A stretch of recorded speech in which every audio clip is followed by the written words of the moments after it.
पुत्रों, मेरे लिए व्यर्थ चिंतन मत करो, अपना उद्देश्य पूर्ण करो।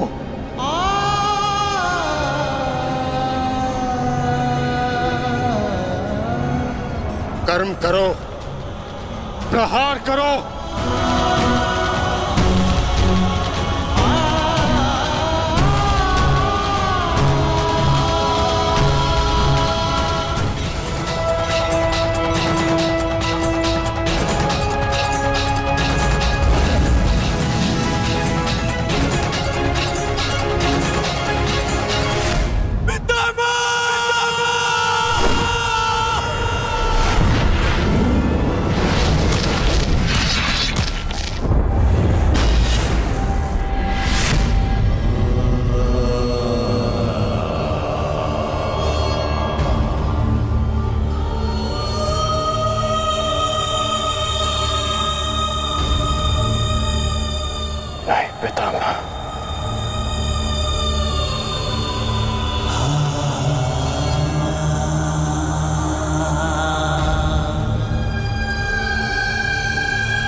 घाव से निकला रक्त उसको शोभा देता, आंखों से अश्रु नहीं। सत्यवादी च तपस्वी। क्यों एक योद्धा का ऐसा प्रारब्ध होता है पितामह? क्षत्रिय अपनी कोमल गोद की शैया में सुलाया। आज उन्हीं पितामह को मैंने शरशैया पर लेटा दिया। नियता व्रता। ये क्या अनर्थ कर दिया मैंने, ये क्या अनर्थ कर दिया मैंने।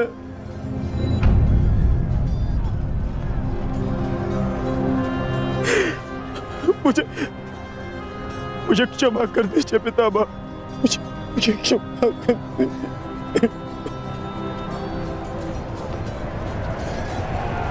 कर्तव्य पूर्ण करने पर आंखों में गर्व होना चाहिए पुत्र। होठों पर क्षमा नहीं। तुम सब भावनाओं के बंधन को तोड़ते हुए एक योद्धा का कर्तव्य पूर्ण किया है, और इसके लिए मुझे तुम पर गर्व है पुत्र।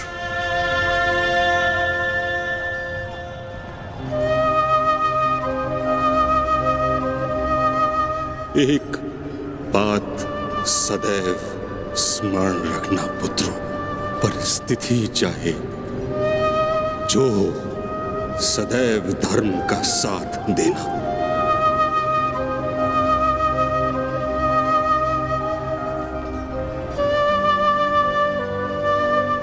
जैसा आज मुझे रोक कर किया है।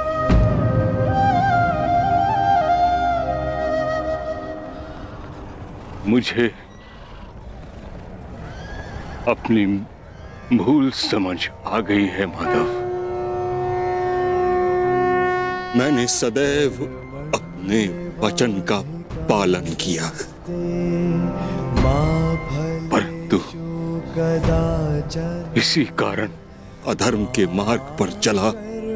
जिस समय समाज को मेरी आवश्यकता थी, उस समय मैंने समाज का त्याग किया, किंतु आपने मुझे मेरी भूल का आभास कराया वासुदेव। आज मुझे लगा हर बाण मेरे हर अधर्म का परिणाम है।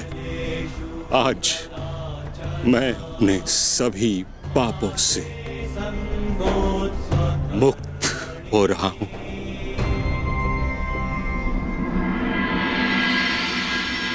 इसके लिए आपका धन्यवाद। आपने अपना कर्तव्य पूर्ण किया गंगापुत्र। आपका ये बलिदान, ये त्याग आने वाली पीढ़ियों को सदैव ज्ञात करवाएगा कि परिवर्तन ही सृष्टि का नियम है और धर्म से बढ़कर कोई कर्म नहीं। पश्चाताप भरा जीवन जीना अत्यंत कठिन होता है पुत्र। तुम्हारा तो सौभाग्य है, तुम्हारे साथ वासुदेव जैसे मार्गदर्शक हैं।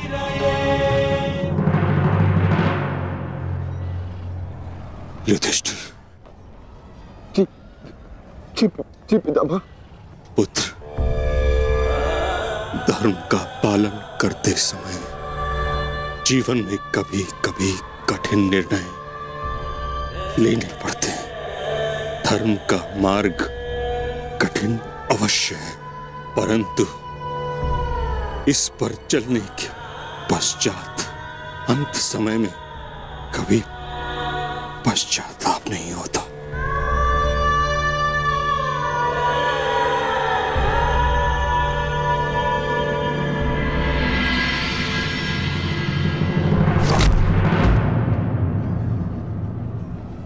पितामह!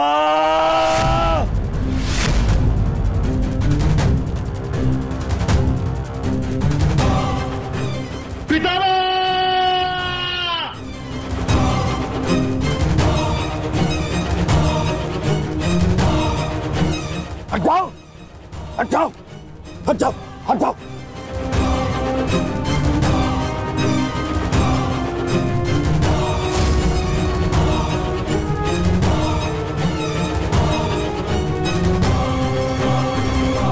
मैं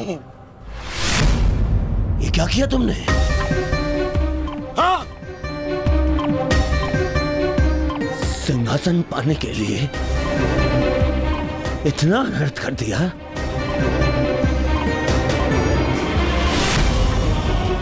नहीं, मैं प्रतिकार लूंगा। अभी इसी क्षण प्रतिकार लूंगा। दुर्योधन, आज का युद्ध समाप्त हो चुका है।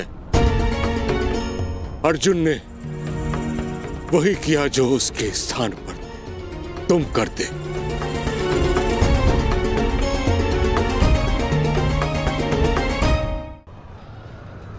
पितामह,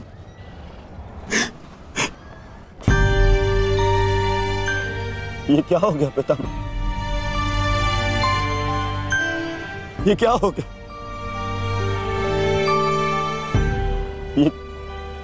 पितामह, आपके सिर को कोई संभल नहीं है। आपको कष्ट हो रहा होगा ना? मैं अभी तकियों का प्रबंध करवाता हूं। अरे कोई तक... दुर्योधन पुत्र, एक योद्धा के जीवन में भोग विलास का समय नहीं। जिसने शैया दी है वही मुझे तकिया भी प्रस्तुत करेगा। ऐसा संबल जो एक योद्धा के अनुकूल हो।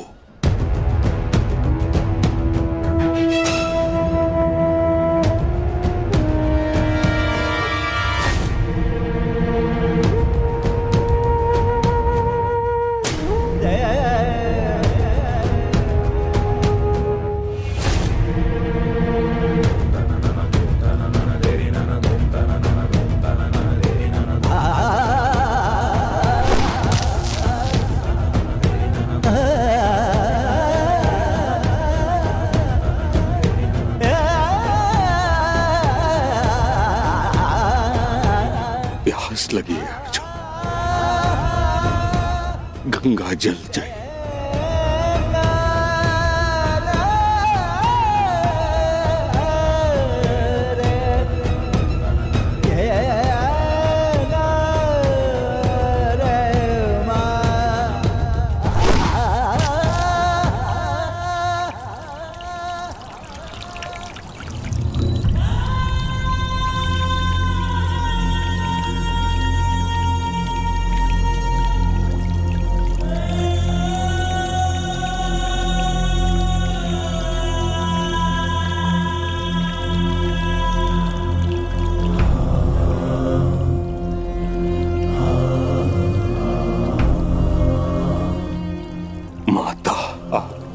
गोद में विश्राम करने का समय आ गया है।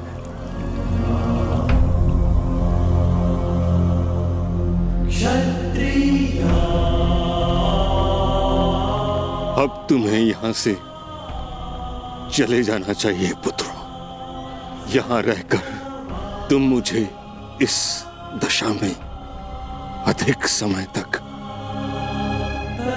देख नहीं पाओगे।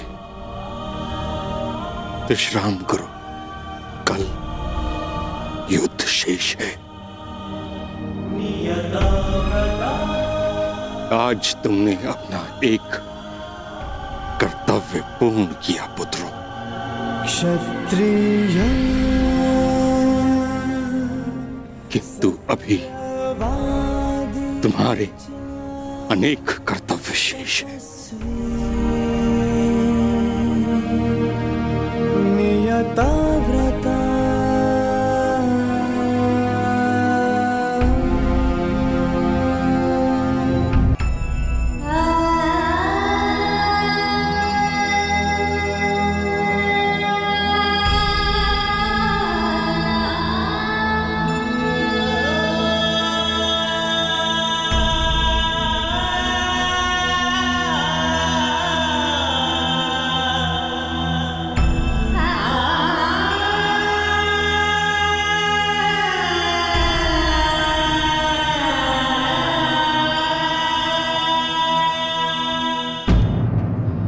कर्ण,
तुम्हारा कर्म युद्ध अब आरंभ होने जा रहा है मित्र।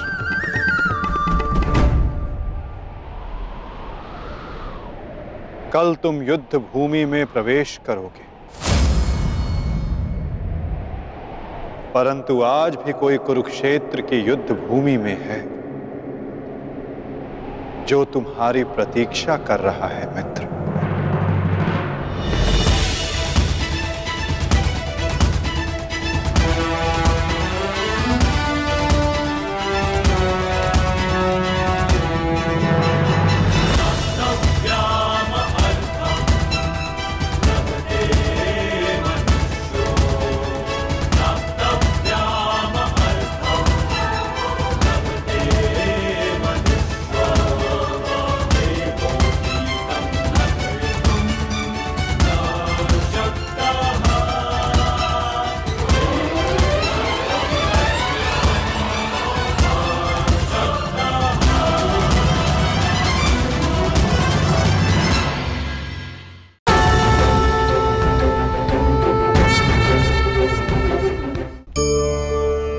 मनुष्य बड़ा आशावादी होता है, होना भी चाहिए। जब वो हर स्थान पर पराजित हो जाता है, हर मोड़ पर असफल हो जाता है, टूट जाता है, तो वो कहता है कि यदि भगवान ने एक द्वार बंद किया है तो वो दूसरा द्वार अवश्य खोल देंगे। आपके साथ भी ऐसा ही होता है ना? तो बताइए, यदि ये सत्य है तो ऐसा क्यों होता है कि कई लोग असफल होते हैं? कईयों को वो द्वार दिखाई ही नहीं देता। क्या भगवान आपके साथ छल कर रहे हैं? नहीं, भगवान आपके साथ छल नहीं करते। आपका मन है जो आपके साथ छल करता है। मन जिसमें मोह है। अब भगवान कहें या नियति, वो ना द्वार खोलती है ना द्वार बंद करती है, ऐसा हमारा मन समझता है। द्वार तो सदैव खुले होते हैं, परंतु असफल हो जाने के पश्चात मनुष्य उस बंद द्वार को देखता रहता है और इसी कारण वो अन्य द्वार को ना देख पाता है ना खोज पाता है। तो सफलता पाने का मूल मंत्र है मोह का त्याग, निरंतर परिश्रम। और फिर देखिए, आपको अपने जीवन में सारे मार्ग खुले हुए मिलेंगे। तुम्हारा कर्म युद्ध अब आरंभ होने जा रहा है मित्र।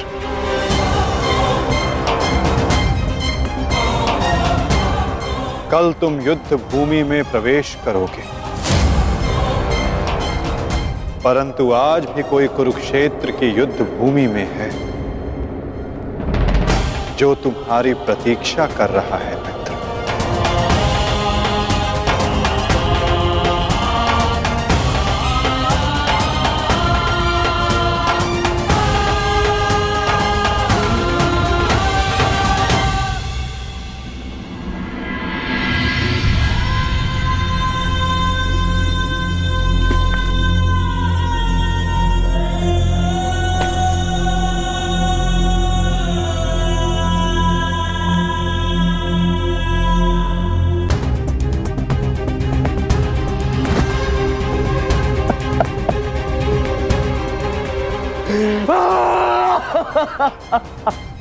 टच रे!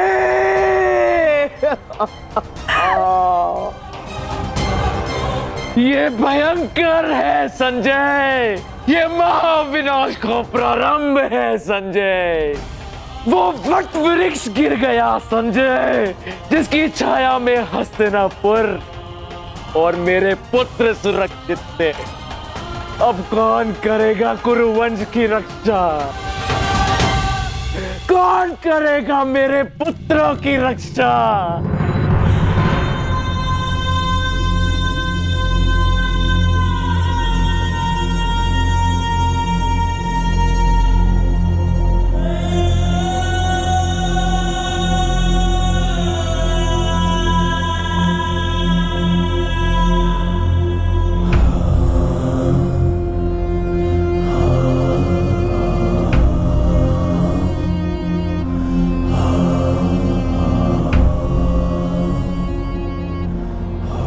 कुरुक्षेत्र में तुम्हारा स्वागत है अंगराज।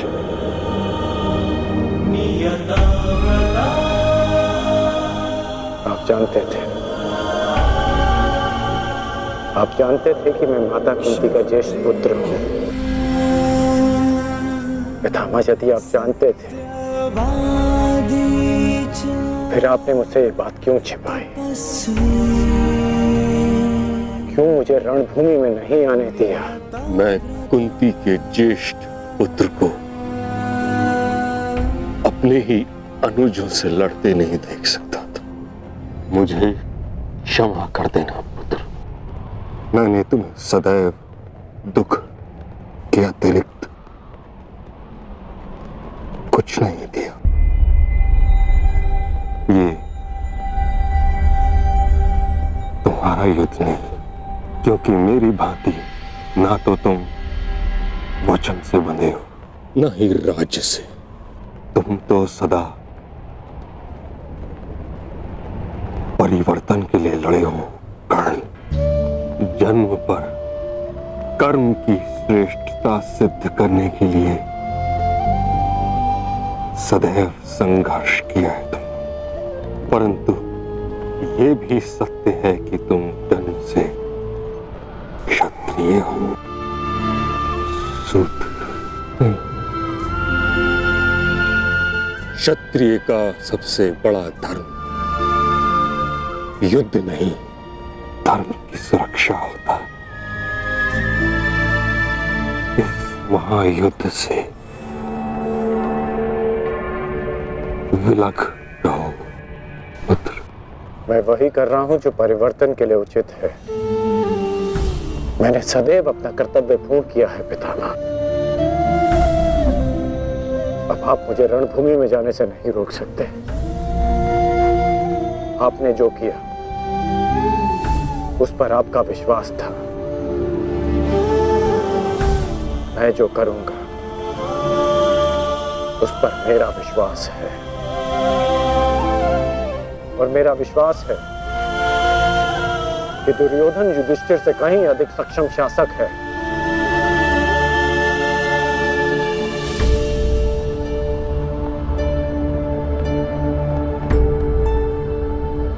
निसंदेह तुम एक महान क्षत्रिय भी हो और योद्धा भी। युद्ध और संघर्ष तुम्हारे रक्त में है। ये देह छोड़ते समय एक बात का खेद रहेगा मुझे कि यदि मैं तुम्हारे बारे में पहले जान जाता तो हस्तिनापुर के सिंहासन पर तुम विराजमान होते पुत्र। तुम्हारे ध्वज तले मैं गर्व से युद्ध करता और हस्तिनापुर के सिंहासन के प्रति मेरी प्रतिज्ञा भी पूरी हो जाती। ना ये अधर्म होते, ना ये युद्ध होता।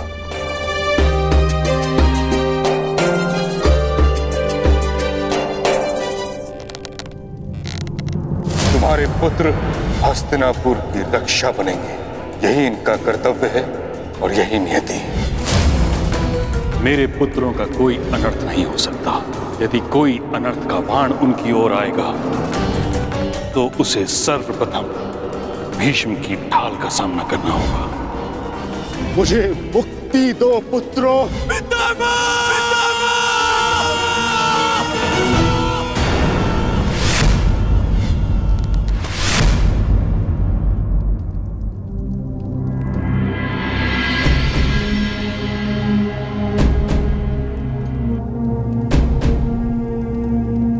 पार्थ,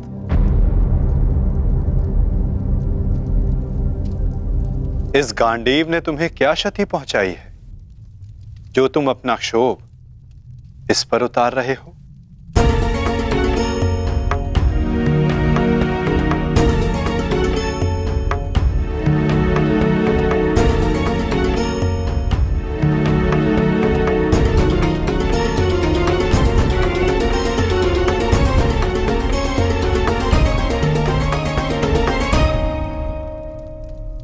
आज तुमने जो किया निसंदेह बहुत कठिन था पार्थ। बहुत साहस चाहिए अपने श्राद्धेय पर प्रहार करने के लिए, और ऐसा करके मनुष्य का मन टूट जाता है, अशांत हो जाता है।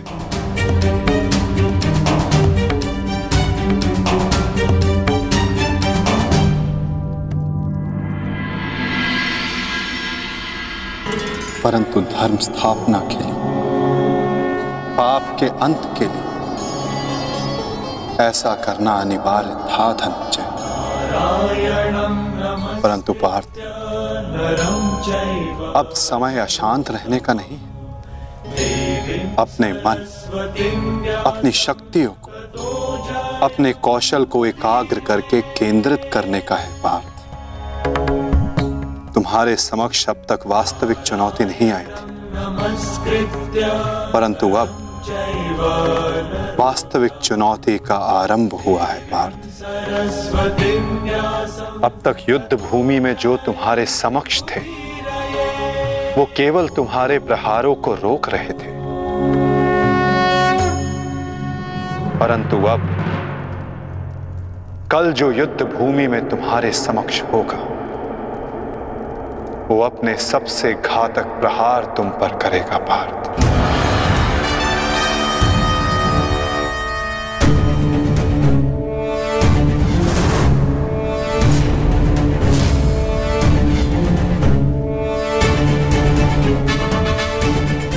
कौरवों की ढाल टूटी है और अब इस युद्ध में नियम टूटने प्रारंभ होंगे पार्थ। स्वयं को संभालो पार्थ, और युद्ध के लिए सज्ज रहो, क्योंकि कल से प्रारंभ होगा वास्तविक महाभारत।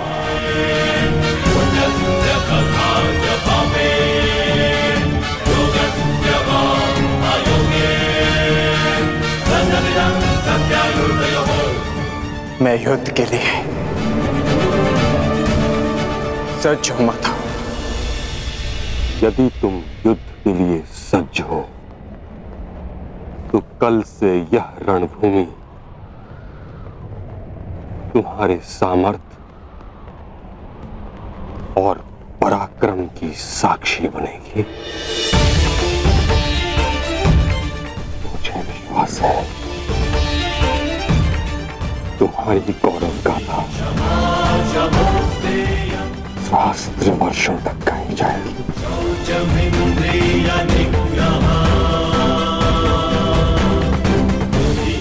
मैं आशा करूंगा कि इस युद्ध के पश्चात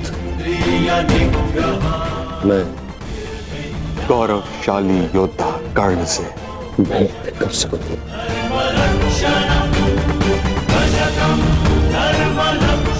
मुझे भी उस क्षण की प्रतीक्षा रहेगी पिता।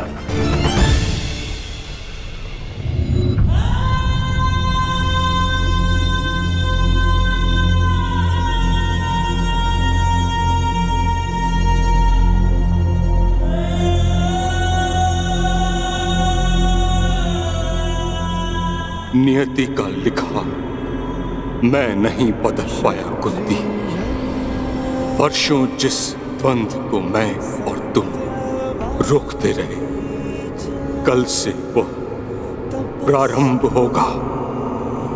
कल तुम्हारे दोनों पुत्र रणभूमि में एक दूसरे के विपक्ष में खड़े होंगे, एक दूसरे के रक्त के प्यासे।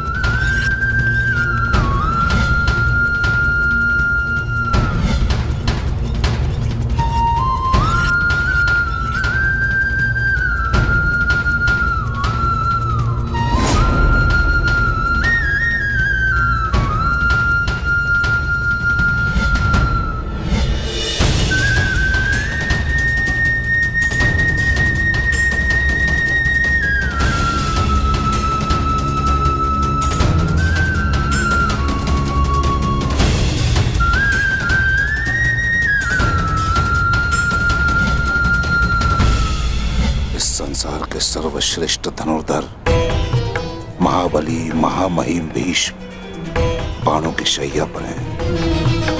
महाविनाश प्रारंभ हो चुका है और इस महायुद्ध में कोई भी जीवित नहीं बचेगा, ना कोई पिता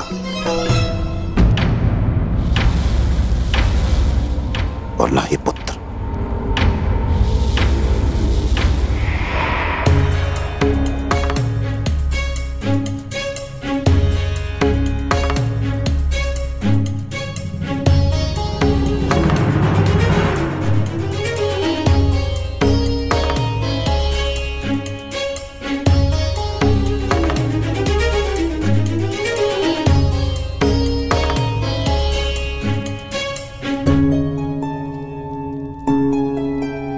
आपका स्वागत है आचार्य द्रोण। हम सब आप ही की प्रतीक्षा कर रहे थे। आइए।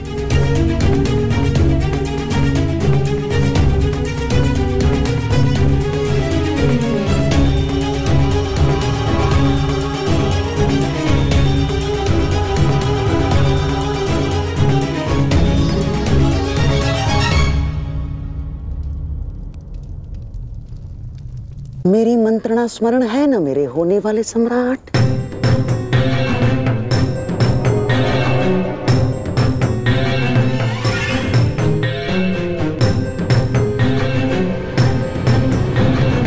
आज का दिन युद्ध भूमि में हमारे लिए दुर्भाग्यपूर्ण था।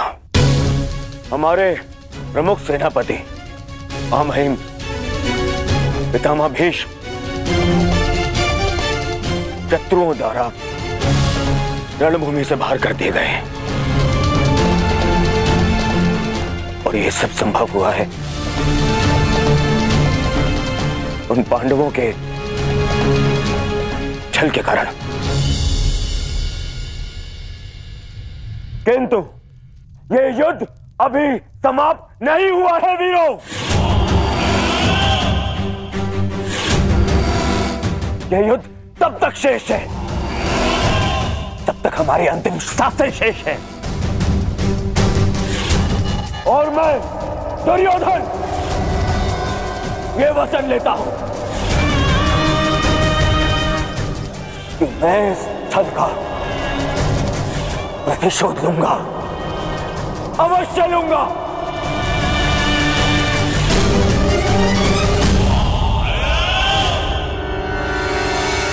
परंतु सेना का नेतृत्व करने के लिए एक कुशल सेनापति का होना आवश्यक है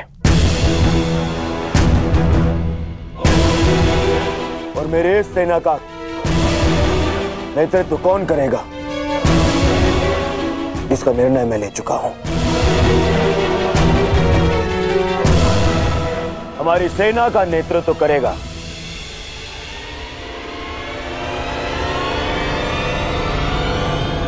मेरा मित्र अंगराज कर्ण।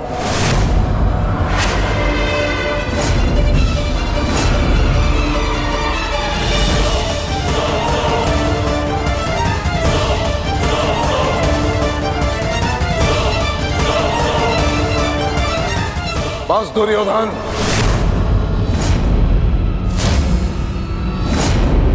यह मेरा अपमान है और यह मत भूलो कि मैं तुम्हारा गुरुदेव हूं और मैं अपने इस अपमान को कदापि सहन नहीं करूंगा। स्मरण है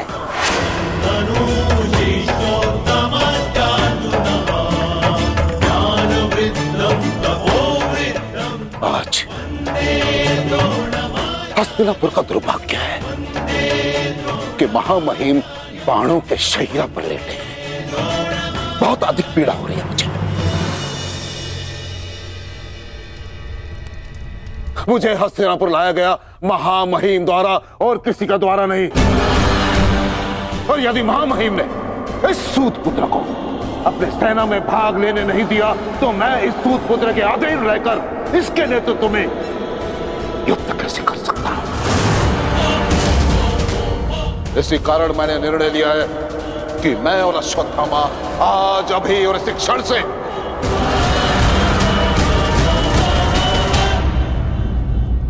कौरवों के पक्ष का त्याग करते हैं। आचार्य,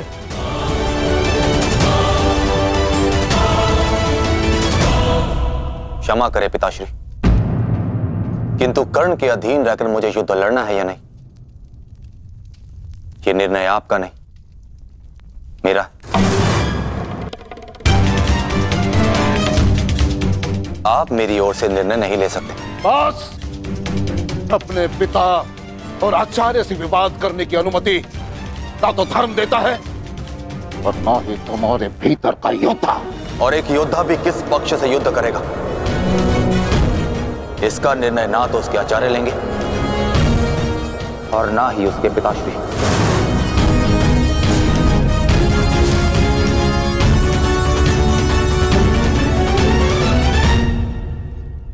मेरे आदेश की अवहेलना करने का तो साहस कभी मत करना अश्वत्थामा।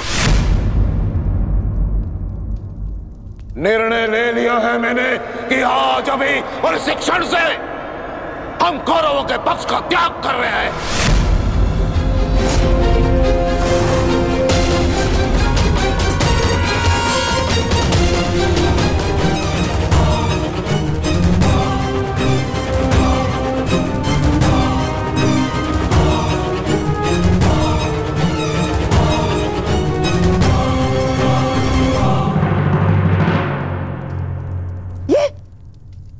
ये क्या किया तुमने? गुरुद्रोण को रोका क्यों नहीं तुमने दुर्योधन? होने वाले सम्राट हो तुम, सम्राट। तुम्हारी सेना का एक एक महारथी ये तुम्हारे विरुद्ध जाएगा तो युद्ध में विजय कैसे पाओगे तुम? जो युद्ध से विमुख हो उसे अपनी सेना में डालना अपने योद्धाओं को संकट में डालने के समान होता है मामाश्री। अरे क्या करता मैं और क्या करूं? उन्हें बंधन में बांध कर रख लूं या फिर विरोध करने पर बंदी बनाकर रख लूं? आप जानते हैं यह संभव नहीं है, किंतु मैं जानता हूं कि मैं जो कर रहा हूं उचित कर रहा हूं। उचित नहीं कर रहे हो तुम। समझने का प्रयास करो दुर्योधन। हमें विजय पाने के लिए गुरु द्रोणाचार्य की आवश्यकता है। मुझे मेरे मित्र के अतिरिक्त और किसी की आवश्यकता नहीं है मामाश्री।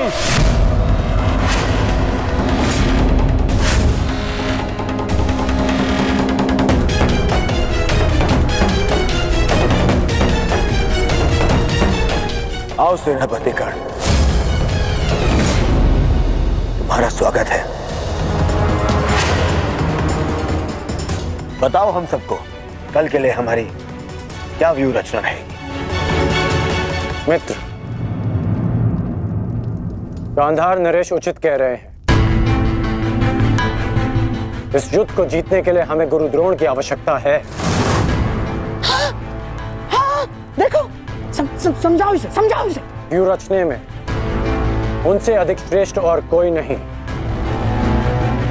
और पितामह के पश्चात केवल गुरु द्रोण हैं जो सभी पांडवों की दुर्बलता जानते हैं।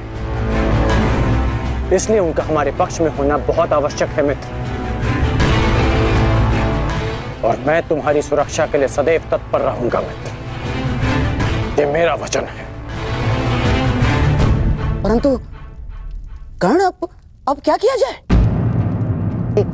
गुरु द्रोण को कैसे मनाया जाएगा युद्ध के लिए?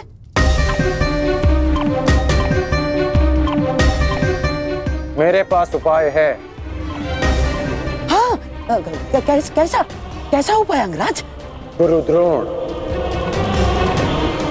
कल युद्ध में प्रस्तुत रहेंगे।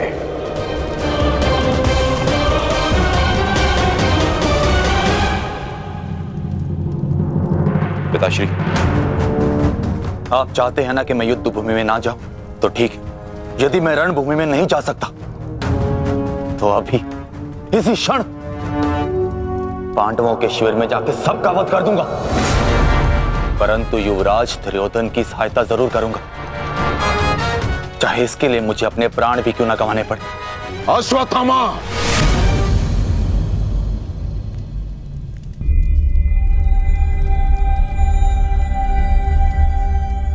समझने का प्रयत्न करो। तुम दुर्योधन की कोई मदद नहीं कर सकते, उल्टे तुम अपने प्राण संकट में डाल लोगे। और इसी कारण मैं नहीं चाहता कि तुम इस युद्ध में भाग लो, क्योंकि मैं तुम्हें इस प्रकार खोना नहीं चाहता। अब मैं कोई बालक नहीं हूं पिताश्री, अपने निर्णय स्वयं लेना चाहता और ऐसा करने में मैं सक्षम भी हूं। प्रणिपात।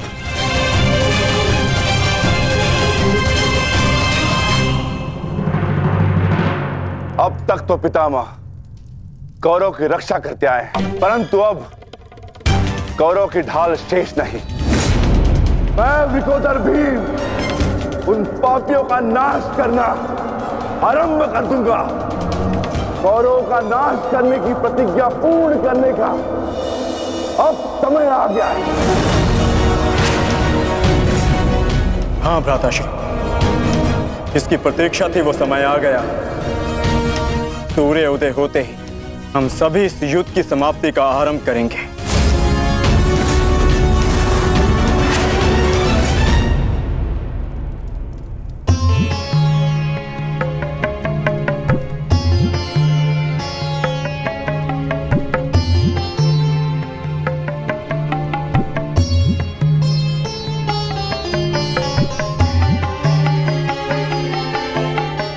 आइए महाराज, अच्छा हुआ आप आ गए।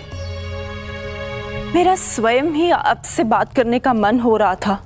जब से ये युद्ध आरंभ हुआ है गांधारी, तुम इन दीपकों का विशेष ध्यान रख रही हो, परंतु क्यों? मेरे सभी पुत्र उस युद्ध में गए हैं महाराज, और इसीलिए मैंने इन 100 दीपकों को अपने 100 पुत्रों की लंबी आयु की प्रार्थना के लिए जलाया है। अब ये 100 दीपक मेरे 100 पुत्रों की आयु का एकमात्र सहारा है। कहीं इन दीपकों को संभालते संभालते तुम अपने हाथ न जला लेना गांधारी। नहीं महाराज, जब एक माता अपने शिशु को जन्म देती है तो उसे अपने आप ही ज्ञात होता है कि उसका शिशु क्यों रो रहा है। एक पुत्र को कभी अपनी माता को अपने रुदन का कारण बताने की आवश्यकता नहीं होती। इसी प्रकार मुझे इस बात का अनुमान हो जाता है कि इनमें से किस दीपक को तेल की आवश्यकता है और किसे नहीं, और इसके लिए मुझे नेत्रों की आवश्यकता नहीं है। तो पूछो अपने इन दीपकों से कि मेरे पुत्रों की रक्षा कौन करेगा? कौन? मैंने अभी भी आशा नहीं छोड़ी है महाराज। तात श्री के पश्चात द्रोणाचार्य हमारे पुत्रों की रक्षा करने में सक्षम है।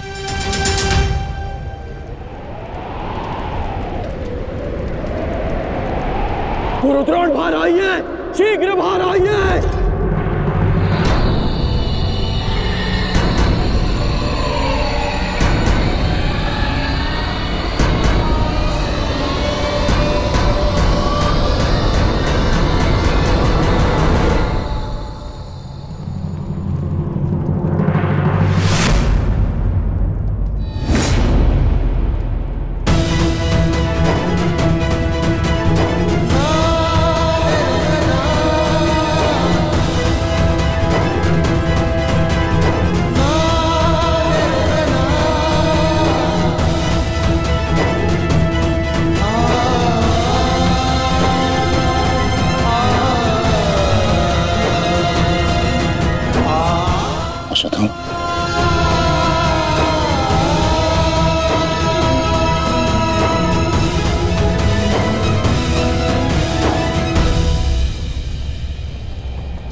अश्वत्थामा!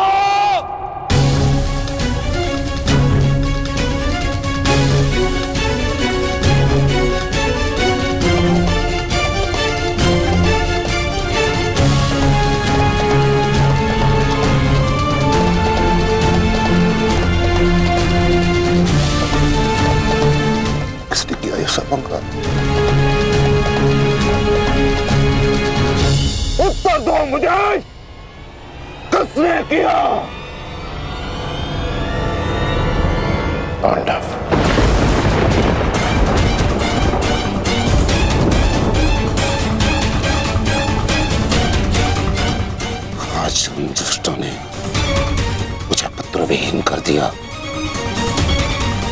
युद्ध की घोषणा करो। मैं उनके संपूर्ण वंश को एक साथ समाप्त कर दूंगा अंगराज।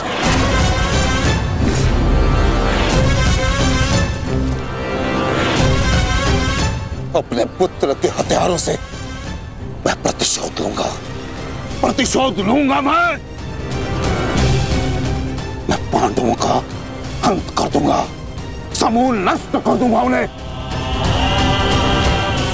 अंगराज, तुम कौरवों के सेनापति हो ना, तो आज तुम्हारे सेनापति तुम्हें आज कौरवों की विजय होगी और पांडवों की हार, और ऐसी हार जो भूत है ना भविष्य। आज के सूर्योदय के साथ मैं पांडवों के जीवन का सूर्यास्त कर दूंगा। चलो मेरे साथ।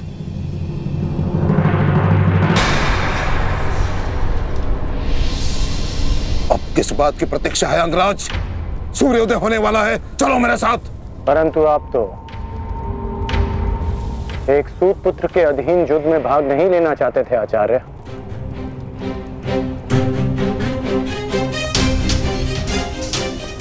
परंतु यह समय स्पष्टीकरण देने का नहीं अंगराज, यह समय है स्पष्ट प्रहार करने का, केवल और केवल आक्रमण करने का। तो यह समय भयभीत होने का भी नहीं है।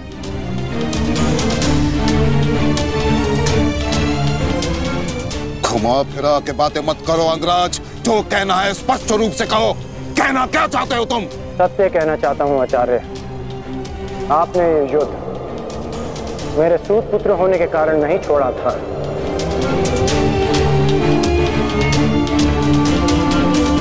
आप इस युद्ध से इसलिए पीछे हटे थे क्योंकि आपको अपने पुत्र अश्वत्थामा की मृत्यु की चिंता थी।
मैं क्षमा चाहता हूं आचार्य, परंतु मैंने ये सब आपका उपहास उड़ाने के लिए नहीं, आपको सत्य का आभास कराने के लिए किया है। मैं केवल उस योद्धा को चिंता के भंवर से निकालना चाहता था जिसकी इस समय कौरव सेना को सबसे अधिक आवश्यकता है। आपके युद्ध न लड़ने का कारण मुझे आरंभ से ही ज्ञात था।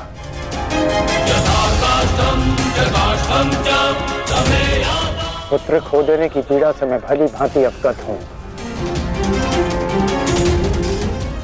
परंतु इसका अर्थ ये नहीं कि एक योद्धा अपना कर्तव्य निभाना भूल जाए।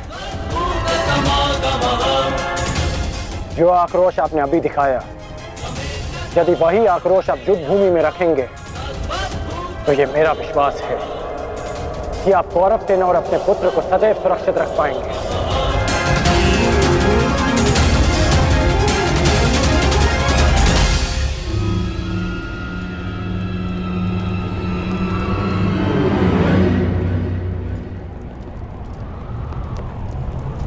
मुझे क्षमा कर दो दुर्योधन, मैं पुत्र मोह और कर्तव्य के मध्य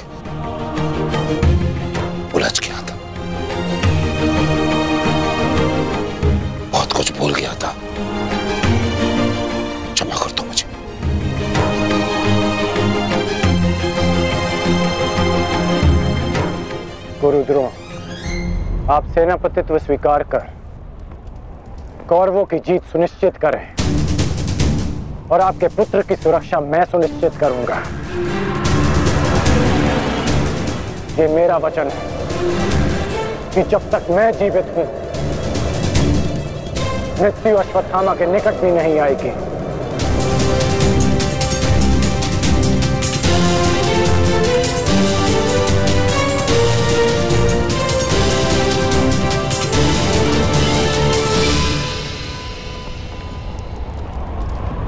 आपको इस प्रकार कष्ट देने के लिए मैं आपसे क्षमा चाहता हूं पिताश्री,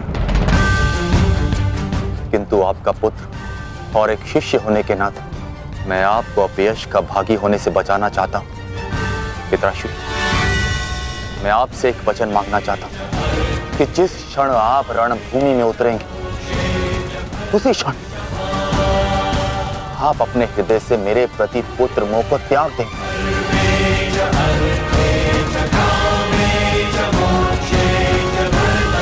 और पूर्ण रूप से युद्ध को समर्पित हो जाएंगे। वचन दीजिए पिताश्री, मुझे वचन दीजिए।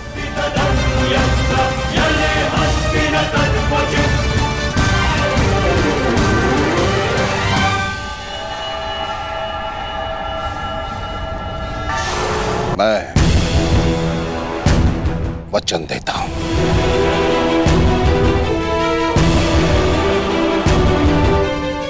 सूर्योदय होने वाला है, आओ युद्ध की तैयारियां करें। मुझे गर्व है कि मैं सेनापति द्रोणाचार्य के ध्वज के नीचे युद्ध करूंगा।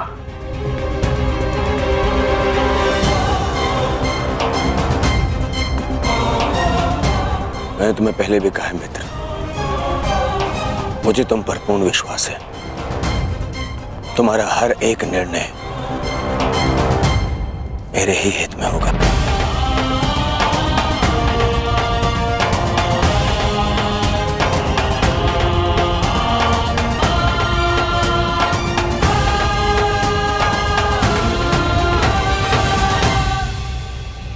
अद्भुत अंगराज, अद्भुत।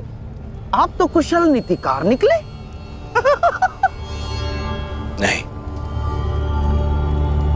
मेरा मित्र नीतिकार नहीं है, वो तो एक कुशल संचालक है, एक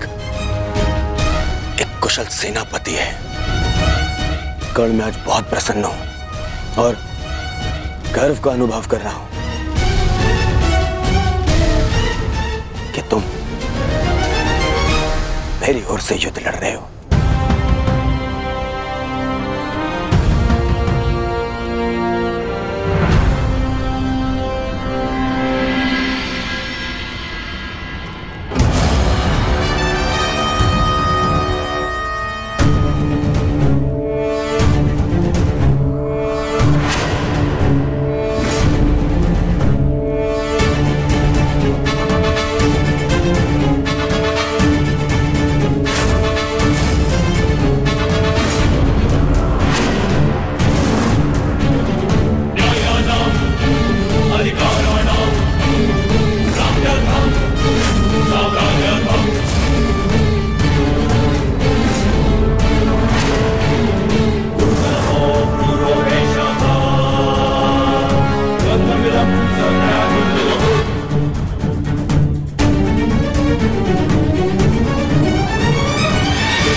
आज तुम्हारा मन, तुम्हारी दृष्टि में तुम्हारा लक्ष्य स्पष्ट होना चाहिए, तुम्हारा मन शांत होना चाहिए और दृष्टि केंद्रित।